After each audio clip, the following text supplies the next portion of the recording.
বিসমিল্লাহির রহমানির রহিম। আজ আমরা রাসূল সাল্লাল্লাহু আলাইহি সাল্লামের 10টি বাণী জানব।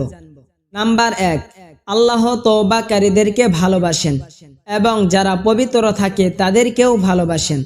নাম্বার 2, নিজেকে কখনো সুন্দর মনে করবেন না, কারণ আল্লাহর সৃষ্টি কখনো সুন্দর হয় না। নাম্বার 3, শুক্রবার হলো সপ্তাহের শ্রেষ্ঠ দিন। শুক্রবার মানে গুনাহ মাফের আর একটা সুযোগ।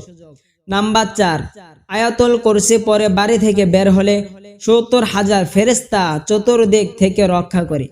নাম্বার 5, সূরা ফাতিহায় এতই বরকত যে তা নাজিল হওয়ার সময় শয়তান কেঁদেছিল। নাম্বার 6, মায়ের সাথে উচ্চস্বরে কথা বলো না, কারণ মা তোমাকে কথা বলা শিখিয়েছেন। নাম্বার 7, তুমি জান্নাত চেও না, বরং তুমি দুনিয়াতে এমন কাজ করো যেন জান্নাত তোমাকে চাই। নাম্বার 8, যে ব্যক্তি কালিমার দাওয়াত মানুষের কাছে পৌঁছে দিবে, আমি তাকে সাথে করে জান্নাতে নিয়ে যাব।